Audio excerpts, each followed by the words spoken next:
Welcome to Logical Logistics with your host, Joe Becht. Logical Logistics is your source for news, information, and best practices for all things logistics. Please enjoy.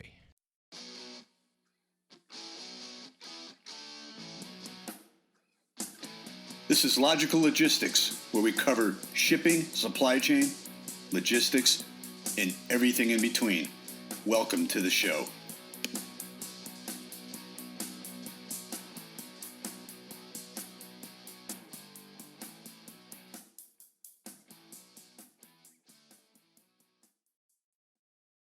All right, thanks for joining us once again. This is Joe Becht at Logical Logistics. Today, my guest is Brian O'Neill, District Sales Manager of Worldwide Express. Brian, how you doing today? I'm doing well, Joe. I'm doing real well. Thanks for having me here today. No, great. Thanks for coming in. It's great to have guests in the studio. A little more clarity in the interview. So, Worldwide Express is extremely interesting. You are an authorized reseller for UPS, correct? Correct. Yep. Okay. Yep. So we are one of two companies in the world with the partnership with UPS. So what we do is we target small to medium-sized shipping accounts. Most of our, and even just to say, most people understand and know who UPS is. They've been around over 107 years, been through two world wars, a Great Recession, a Great Depression. I mean, they're pretty much embedded in the DNA of the U.S. here and now the world. So the way UPS goes to the marketplace, they really target the bigger guys, the IBMs, the Dells, Sure. the Fortune 1000s. And then the complete opposite side of the spectrum is where, and I'm sure Joe and listeners, you've seen the UPS store before. The UPS store is really in place for infrequent shippers.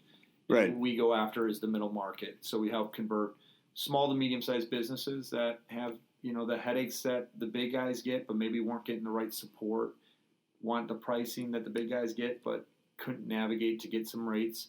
And then there's so many other values of just being able to have local representation and, a partner in as we all know, logistics can be looked at as a kind of a confusing game. You just need a true advocate to help you, and that's what we try to do. So, that's kind of the nutshell. The benefit is UPS does everything as far as logistically. So like the drivers, the trucks, the planes, everything is UPS from our customer standpoint. We just handle the customers, the business side, so the invoicing, the customer support, Sure. all that good stuff. So back in the day, I remember UPS did this themselves.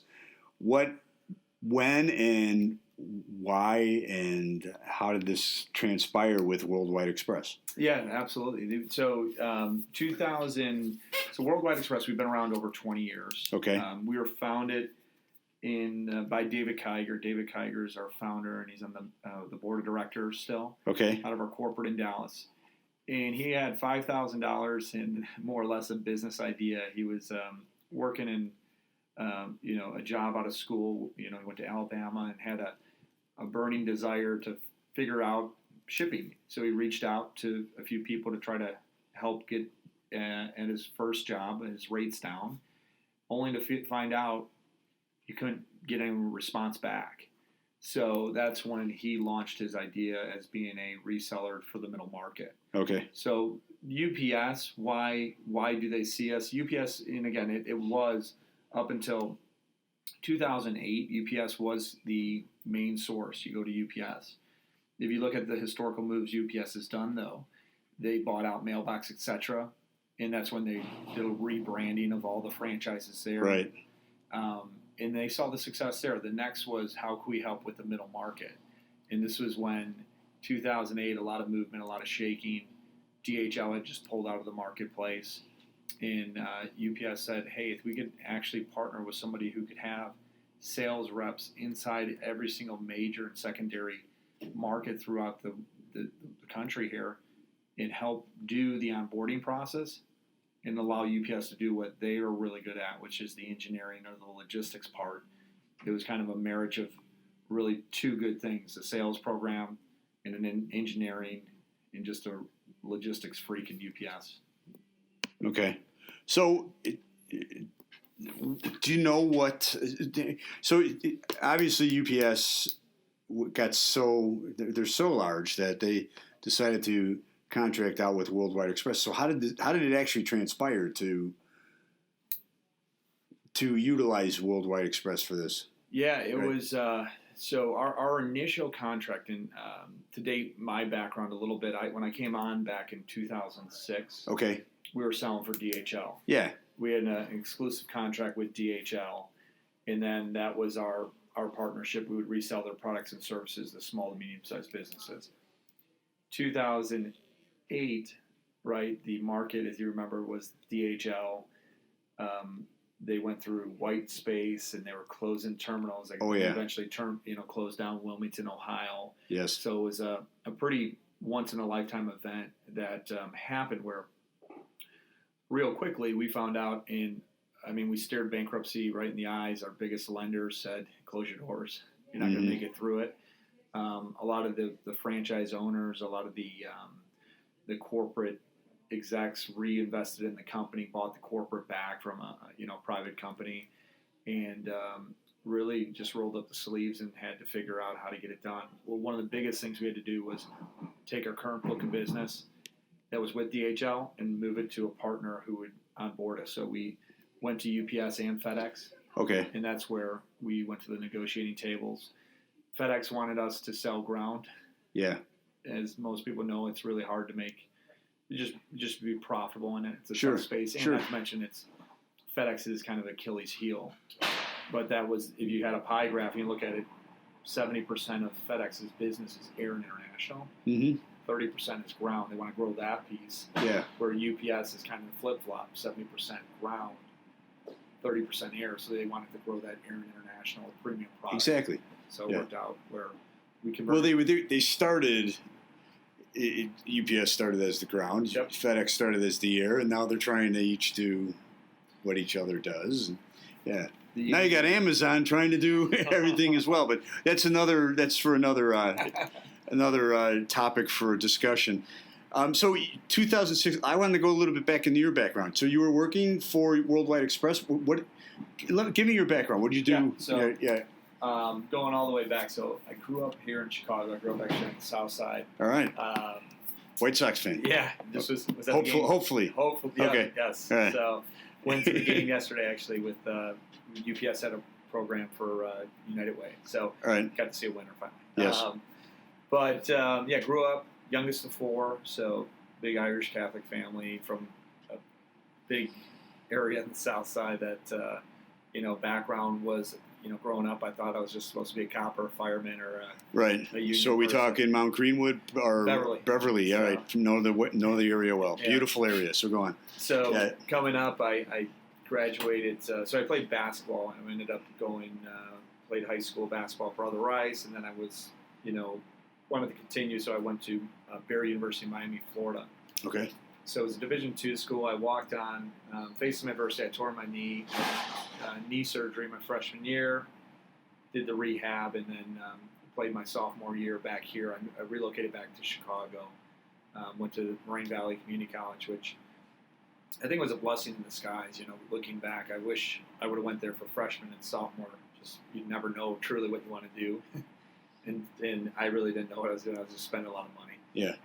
So then I got back here, graduated from St. Xavier University with a marketing and hospitality management degree. Sure.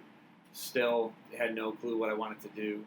Had $4,000 in my bank account, and I got a call from one of my buddies who said, "Hey, do you want to sub-rent my apartment downtown? I got to move back south." And I said, "If I don't go now, I'll never do it." So I moved downtown. I didn't have a job, and then all of a sudden I got a call from a recruiter, and I didn't understand I had no clue what a recruiter did or how they worked, or I was like, "How much do I owe you?" And they're like, "No, you don't pay me. I get paid by whoever's looking for people." So they lined it up. I did an initial interview and interviewed for the outside sales position. Worked my way up from AE1 so account executive 1 to AE2 to major account rep, then went to field sales manager. So wait, what year was this? So this would be 2006. Okay. So. And then now you're handling DHL. This was DHL. Okay. So there was, when I came on board too, just to put some things in perspective of the growth of Worldwide Express, we were we were a franchise. So I was working out of the Chicago office, and we had 4 franchises: Chicago, St. Louis, Kansas City, and Grand Rapids. Mm-hmm. And the Chicago location was, 3 people.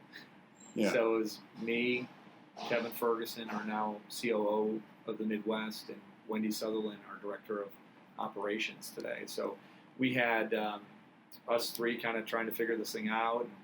I was a sales guy. Wendy was the account manager. Kevin was a regional sales manager. So we were really just kind of figuring it out together, kind of rolling up the sleeves, and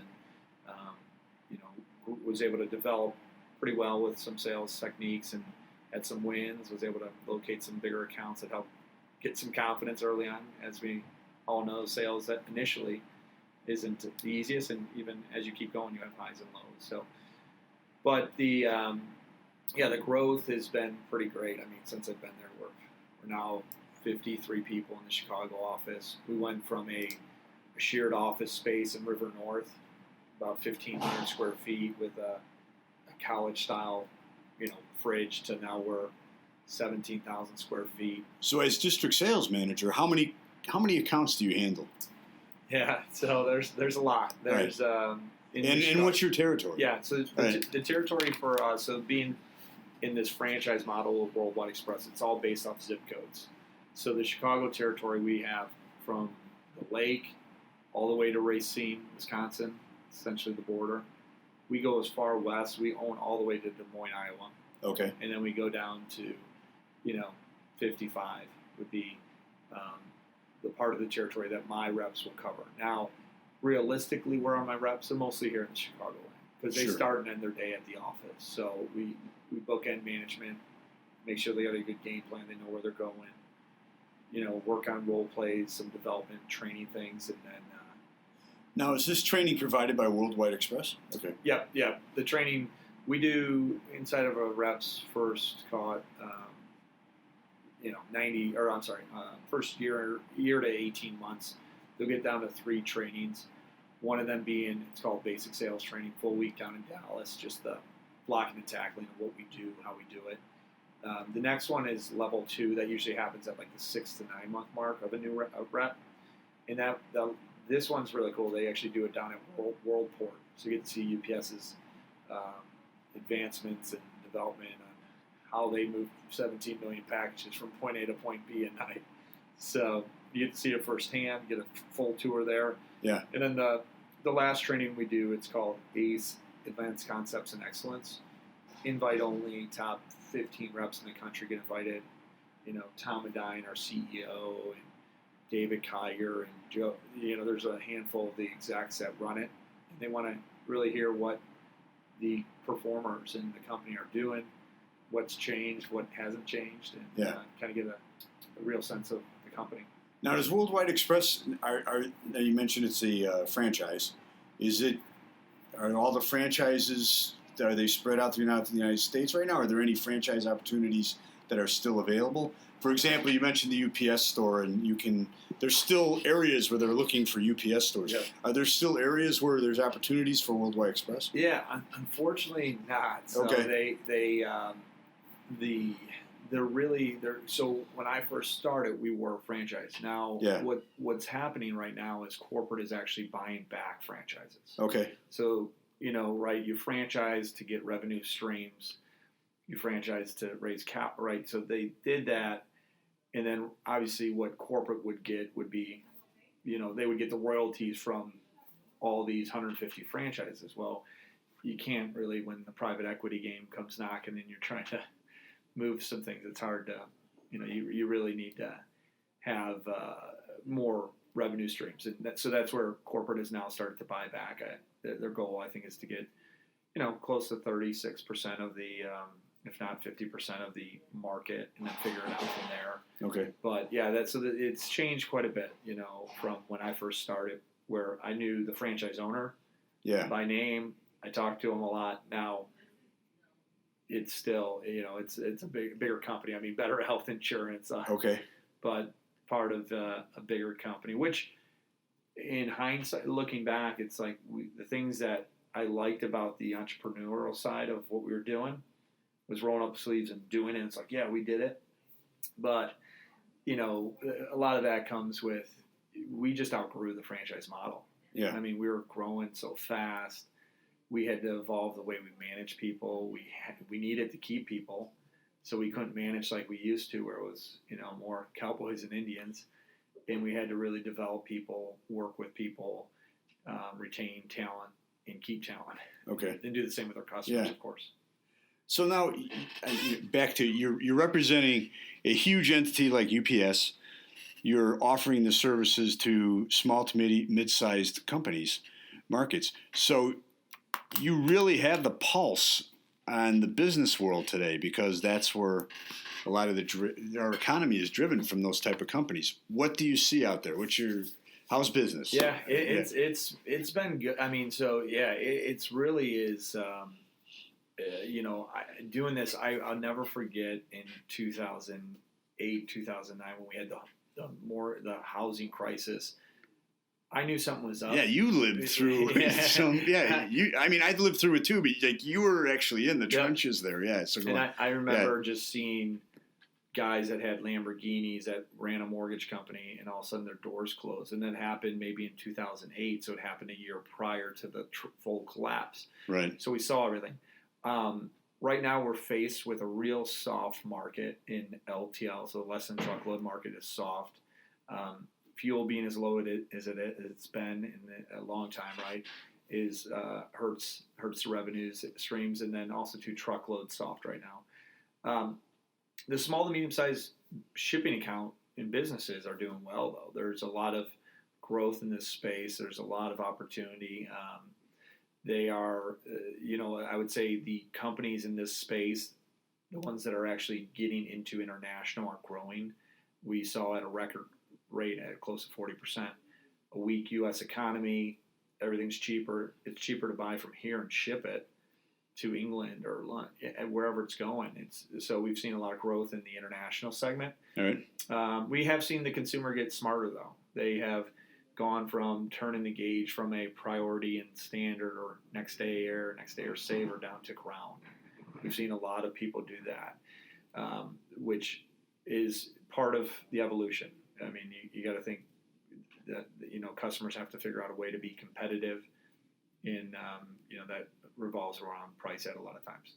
But the economy is good. I would say we haven't seen too much concern with the space that we see as far as our outside sales reps see a lot of real estate. So we definitely could we have a good pulse on where our tenants. Is there a ton of evictions? The business parks are full. The high rises are filling up. People are relocating to the city, like McDonald's, and expanding. But everything seems, at least from our end, it looks good. Numbers are going the right direction as well. All right. Once again, my guest today is Brian O'Neill, District Sales Manager for Worldwide Express. Brian, what's the best way for a company to get a hold of you? Yeah, so you can definitely check us out. So our website is www.wwex.com. So that's www.wwex.com.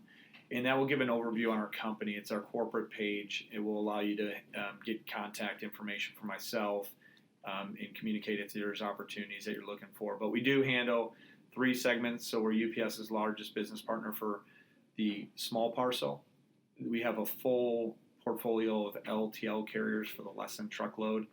And then we have a full team for truckload. Okay, so if someone, we're talking, they can come to you from small ground package all the way up to LTL, correct? You got it. Right, and in between that is air, all the other logistics services. Yep. Okay, all right, and then how would they be able to contact you as a sales rep? Yep. So the easiest way would be my email. So it's going to be my first initial, then my last name. So it's BONEILL@wwex.com. And just shoot me a note, and I'm pretty responsive, and I could at least point you in the right direction. We always tell our potential clients, one of 2 things will happen: either you find out you're in the best spot with your current provider, or more than likely there's something we can do and help you in a consultative way. We don't lead with price. We lead with value-added services, and really building a true partner advocate in this industry is important to us. That's very important. Once again, his email is BON as in Nancy, EILL at WWEX.com. The website is WWEX.com. It's a worldwide express.